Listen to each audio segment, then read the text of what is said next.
सकते हैं आप? क्या भरत भूषण एनकाउंटर मामले में कोई ऐसा खौफनाक सच छिपा है जिसे सुनकर किसी की भी रूह कांप जाए?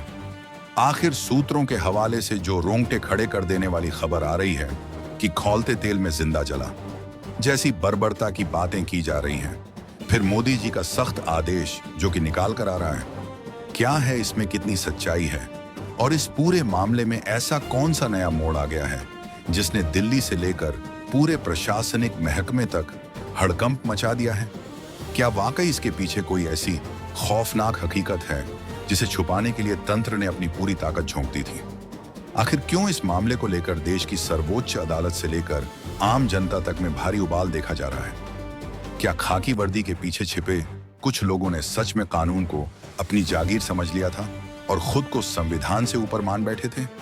इन तमाम बड़े और सुलगते सवालों के जवाब आज की इस बेहद सनसनीखेज वीडियो रिपोर्ट में हम आपके सामने रखने जा रहे हैं। तो इस वीडियो के अंत तक जरूर बने रहिएगा। और अगर आप एक सच्चे भारतवासी हैं और न्याय व्यवस्था में विश्वास रखते हैं तो तुरंत इस चैनल को सब्सक्राइब कर लीजिए और वीडियो को लाइक करके कमेंट बॉक्स में भारत माता की जय जरूर लिखिए। और हाँ, आप लोग कपड़े खोलकर नाचने वाली लड़कियों को तो बहुत लाइक, शेयर, सब्सक्राइब करते हैं, लेकिन आज मैं देखता हूं भरत भूषण तिवारी के लिए कितने लोग लाइक, शेयर, सब्सक्राइब करते हैं, क्योंकि उसने लास्ट समय भारत माता की जय ही बोला था। तो आप लोग भी कमेंट में भारत माता की जय लिखिए, क्योंकि जब बात देश के सबसे संवेदनशील मुद्दों की हो तो निष्पक्ष आवाज उठाना बेहद जरूरी हो जाता है। तो चलिए बिना किसी देरी के इस पूरे मामले के उस सच की तरफ बढ़ते हैं जो अब तक फाइलों में दबा हुआ था। इस पूरे मामले की शुरुआत एक आम मुठभेड़ की खबर से हुई थी, जहां पुलिस रिकॉर्ड के मुताबिक यह दावा किया गया था कि भरत भूषण एक शातिर अपराधी था जिसके खिलाफ कई संगीन मामले दर्ज थे और उसने पुलिस टीम पर हमला करने और भागने की कोशिश की थी, जिसके बाद जवाबी कार्रवाई में वह मारा गया। लेकिन जैसे जैसे समय बीतता गया, इस कहानी की परतें पूरी तरह से खुलने लगी और एक ऐसा स्याह पहलू सामने आया जिसने पूरी व्यवस्था पर सवालिया निशान लगा दिया है।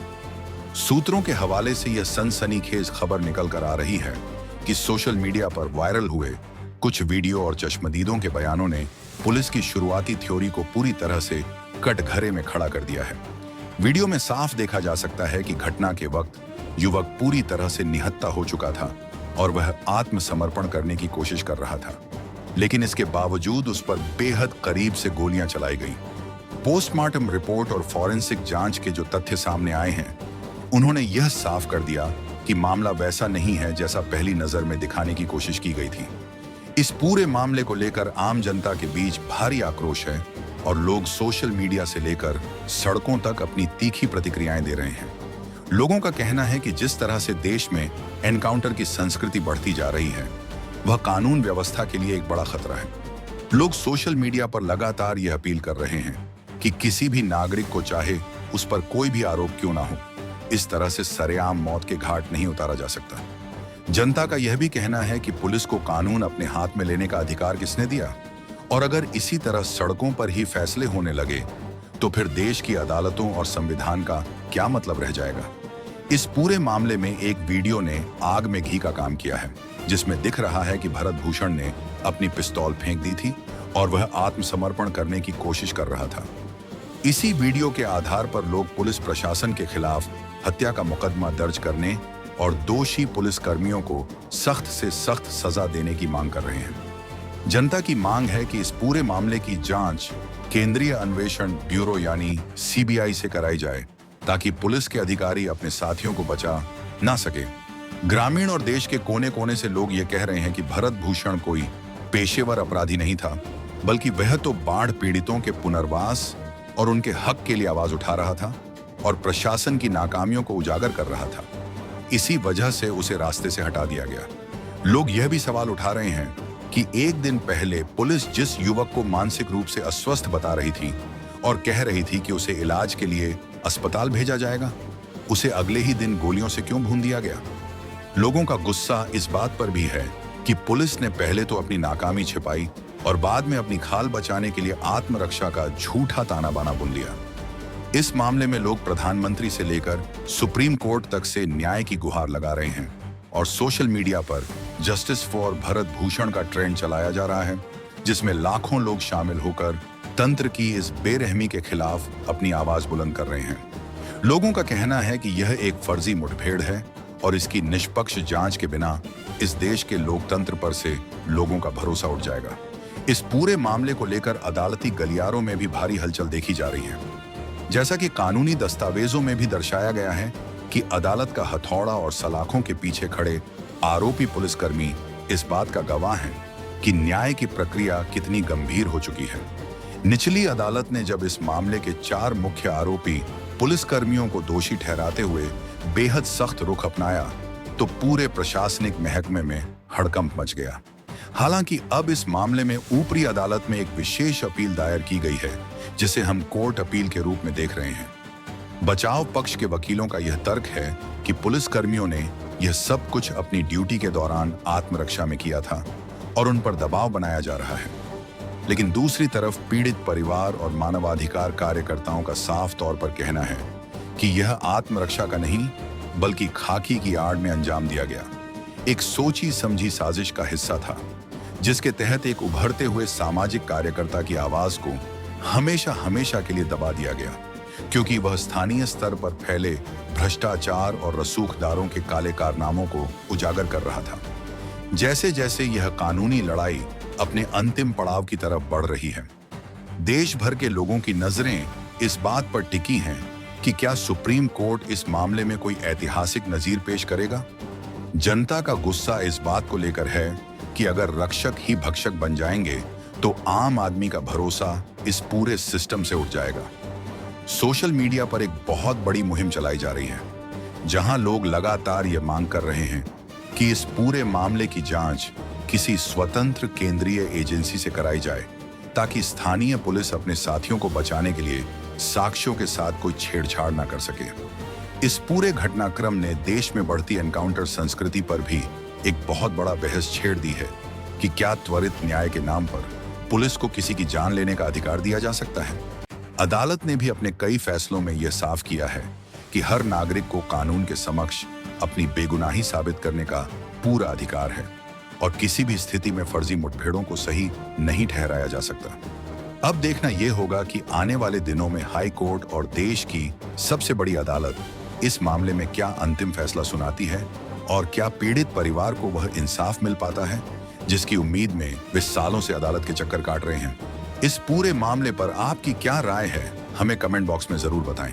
संगीत, इस पूरे मामले की गहराई को समझने के लिए हमें उस दिन के घटनाक्रम को सिलसिलेवार तरीके से देखना होगा, जब भोजपुर जिले के शाहपुर थाना क्षेत्र के अंतर्गत आने वाले बिलौटी गांव में गोलियों की तड़ताहट से पूरा इलाका गूंज उठा था।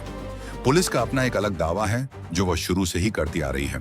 पुलिस और स्पेशल टास्क फोर्स यानी एसटीएफ के अधिकारियों का कहना है कि भरत भूषण तिवारी उर्फ भरत तिवारी एक खतरनाक अपराधी की तरह बर्ताव कर रहा था और उसने समाज की सुरक्षा के लिए एक बड़ा खतरा पैदा कर दिया था। पुलिस के मुताबिक भरत भूषण अपने घर की छत पर अवैध तमंचा लेकर खड़ा हो गया था और वहां से वह लगातार हवा में फायरिंग कर रहा था। पुलिस का कहना है कि जब स्थानीय पुलिस की टीम उसे समझाने और काबू में करने के लिए मौके पर पहुंची तो उसने पुलिस कर्मियों पर भी तान दिया और उन्हें दौड़ाने लगा। सोशल मीडिया पर जो शुरुआती वीडियो आए थे उसमें भी वह अपनी छत से चिल्लाता हुआ और हाथ में हथियार लहराता हुआ दिखाई दे रहा था। पुलिस का दावा है कि स्थिति इतनी भयावह हो चुकी थी कि आम लोगों की जान को खतरा पैदा हो गया था और इसी वजह से पुलिस को एसटीएफ की मदद लेनी पड़ी। एसटीएफ के जवान बुलेट प्रूफ जैकेट पहनकर आगे बढ़े ताकि उस पर काबू पाया जा सके। पुलिस अधिकारियों का कहना है कि भरत भूषण तिवारी वहां से भागकर करीब 1.5 किलोमीटर दूर खेतों के बीच बने एक अस्थायी आशियाने के पास चला गया, जहां कुछ बाढ़ पीड़ित परिवार रह रहे थे। पुलिस के मुताबिक वहां पहुंचने के बाद भी भरत भूषण ने हार नहीं मानी और उसने पुलिस टीम पर 8 से 10 राउंड गोलियां चला दी। पुलिस का दावा है कि इस दौरान पुलिसकर्मियों ने अपनी आत्मरक्षा में और वहां मौजूद निर्दोष ग्रामीणों की जान बचाने के लिए जवाबी फायरिंग की और इसी जवाबी कार्यवाही में भरत भूषण तिवारी के पैरों और पेट के निचले हिस्से में गोलियां लगी। पुलिस का कहना है कि गोली लगने के बाद उसे तुरंत इलाज के लिए पटना के पीएमसीएच अस्पताल में भर्ती कराया गया, जहां अत्यधिक खून बह जाने के कारण डॉक्टरों ने उसे मृत घोषित कर दिया। पुलिस प्रशासन आज भी इस बात पर अड़ा हुआ है कि यह पूरी कार्रवाई कानून के दायरे में रहकर आत्मरक्षा के अधिकार के तहत की गई थी और पुलिस का मकसद किसी की जान लेना नहीं बल्कि स्थिति को नियंत्रित करना था। लेकिन पुलिस के इन दावों के ठीक उलट जो जमीनी हकीकत और परिवार के आरोप सामने आ रहे हैं वे रोंगटे खड़े कर देने वाले हैं। भरत भूषण तिवारी के बुजुर्ग पिता काशीनाथ तिवारी और उनके पूरे परिवार का रो रो कर बुरा हाल है और वे पुलिसिया तंत्र पर सीधे तौर पर हत्या का आरोप लगा रहे हैं। पिता काशीनाथ तिवारी का कहना है कि उनका बेटा कोई अपराधी या गैंगस्टर नहीं था बल्कि वह तो एक सामाजिक कार्यकर्ता था जो इलाके के गरीब और बाढ़ पीड़ित लोगों की दुर्दशा को देखकर परेशान था और उनके अधिकारों के लिए लड़ रहा था। परिवार का आरोप है कि भरत भूषण ने जबनिया गांव के बाढ़ प्रभावित लोगों को सरकार द्वारा मुआवजा और पुनर्वास न मिलने के खिलाफ आवाज उठाती थी और इसी बात से नाराज होकर स्थानीय प्रशासन और पुलिस ने उसे अपना निशाना बना लिया। पिता का कहना है कि पुलिस ने जानबूझकर उनके बेटे को उकसाया और जब उसने सरेंडर करने का फैसला किया तो उसे धोखे से मार डाला गया। परिवार का यह भी कहना है कि घटना के एक दिन पहले खुद भोजपुर पुलिस ने एक आधिकारिक बयान जारी कर कहा था कि भरत भूषण की मानसिक स्थिति ठीक नहीं है और पुलिस उसे सुरक्षित कस्टडी में लेकर इलाज के लिए किसी मानसिक स्वास्थ्य केंद्र में भेजने का प्रयास कर रही है। परिवार का सबसे बड़ा सवाल यही है कि जो पुलिस 24 घंटे पहले उनके बेटे को एक बीमार इंसान मानकर उसकी मदद करने की बात कर रही थी वह अचानक अगले ही दिन इतनी क्रूर कैसे हो गई कि उसने उस पर गोलियों की बौछार कर दी। परिवार का दावा है कि भरत भूषण तिवारी ने अपने फेसबुक लाइव वीडियो में साफ तौर पर कहा था कि वह आत्मसमर्पण करने के लिए तैयार है और वह अपने हथियार डालने जा रहा है।